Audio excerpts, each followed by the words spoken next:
I don't know if things are connected. I don't know if I'm seeing patterns where there aren't any, but it is interesting that first Jack Dorsey steps down as CEO. And then when Elon Musk wants to buy Twitter, Jack Dorsey comes up and talks a lot about how he doesn't enjoy the censorship and the current politics which Twitter is having. I thought that, okay, well, that's interesting. But then you have Zuckerberg talking about how the FBI demanded that Facebook censors the laptop story. And that was very interesting because, like, why would he throw the FBI under the bus? That's pretty much what he did. Like, basically, he is telling the public that the government is pressuring his company to censor.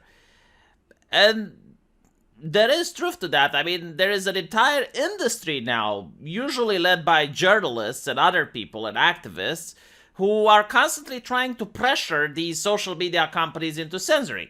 These activists sometimes are connected to politicians, but it is a thing which is going on, and I do think it's a multi-billion-dollar industry. And now we notice that Meta dissolves the team responsible for discovering potential harms to society. And the reason that I find this interesting is that this is how the activists try to persuade the social media companies to censor. It's like, well, there is harm to society. I mean, that is such a ridiculous claim to suggest that private companies have the duty to prevent harm for society. Like, we already pay taxes to the law enforcement agencies, and they are the only ones that should prevent harm to society with as little infringement on private life as possible. I mean, think about when your grandmother was alive.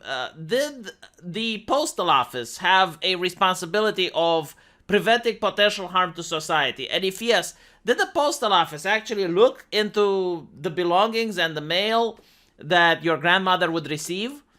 What about the phone company? Did the phone company had a duty to prevent potential harm to society? Like if two bank robbers discussed their criminal activity over the phone, was the phone company responsible for that? Did people blame the press for what they were printing? Well, was that something that happened where your grandma was like, assuming you're an American or living in a free country, right? You didn't have that, did you? We had that under the Iron Curtain. Like, here, it was expected that the secret police would listen into your phone. It was expected that if you sent a mail or a package, the authorities would look through it. Like, it was expected that your privacy was being violated and non-existent. It was expected that the press would only publish favorable things towards the government and pretty much become the PR arm of the people in power. But take into account that the culture behind the Iron Curtain, they lost. Like, the Iron Curtain got dismantled.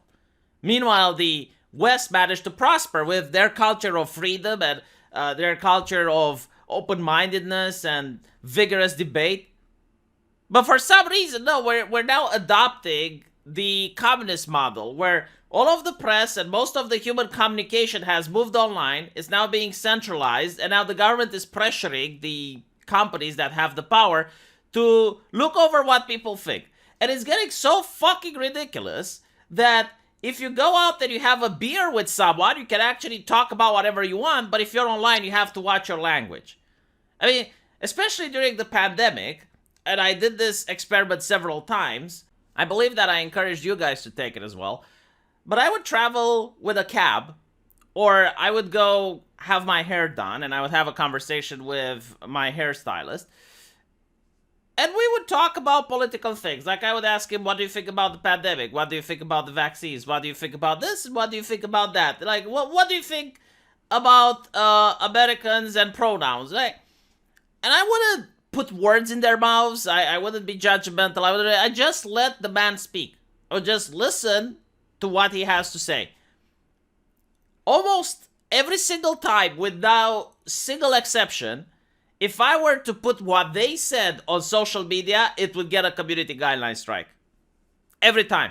Okay? So what is happening now is that on social media, you have a fake culture, a fake representation of reality. It tries to make people feel isolated. It tries to make people feel that if they don't agree with the government or the people in power, it's not only that they're wrong, but they're just flat out evil people. and they're a danger to society and they need to be censored. You have this culture of guilt by association where, for example, if you don't agree with AOC's policies and someone else who doesn't agree with them sends her a mean tweet, well, you're responsible for that mean tweet as well, because you're like in cahoots. You're in cahoots because you share the same ideology. Like, if you happen to have a right-wing stance and some other right-winger commits a crime, well, you're responsible because you're in cahoots. It's absolute madness.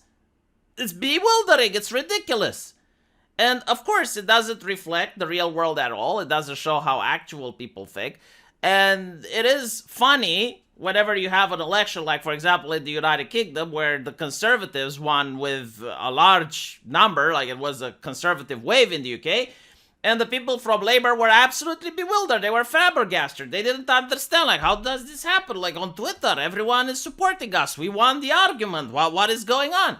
I know they didn't want the argument. Is that on Twitter you had the Trust and Safety Councils, which were banning everyone that disagreed, and you only had your supporters left.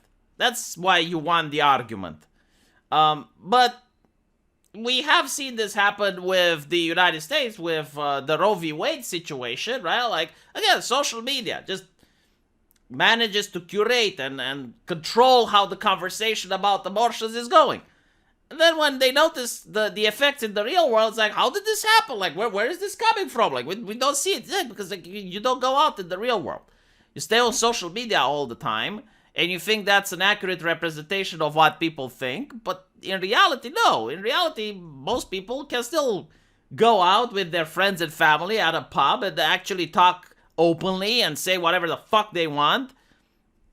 And that's pretty much what it's about. So, with that out of the way, you also have to think about how much money social media is dumping into this high level of censorship, where you have AIs and you have teams of moderators and you have an army of people to what's supposed to be a server farm. That's what Facebook is supposed to be. It's supposed to be a server farm. It doesn't need to hire so many people that are tinkering and inventing new AI and inventing new technology on how to monitor and censor your speech and make the platform less appealing. Because while it is appealing for the far leftists, for the rest of normal people, they don't like that. They don't like being told what they can and can't say. I'm pretty sure if you were to start policing the far left a little bit, like right now when they say something negative about the Queen, they actually do get banned for TOS violations, and they're crying. They're whining about it. Like, all of a sudden, social media isn't appealing for them because like they notice how bad it is to get censored. So, I view this as a price cost. I view this as Meta probably looking at the recession and thinking that it's going to affect their profits and their bottom lines, and like, okay, well, we need to get rid of some of the fat. And this is definitely not something that's making them money. They already have the AI for censoring. I guess like enough is enough. And I do believe it's the role of the authorities to manage society's safety. It is definitely not the role of the rich people, and especially not Zuckerberg, to make sure that I'm safe. Absolutely ridiculous. Let me know what you guys think, though, and I'll see you in the comment section. Take care.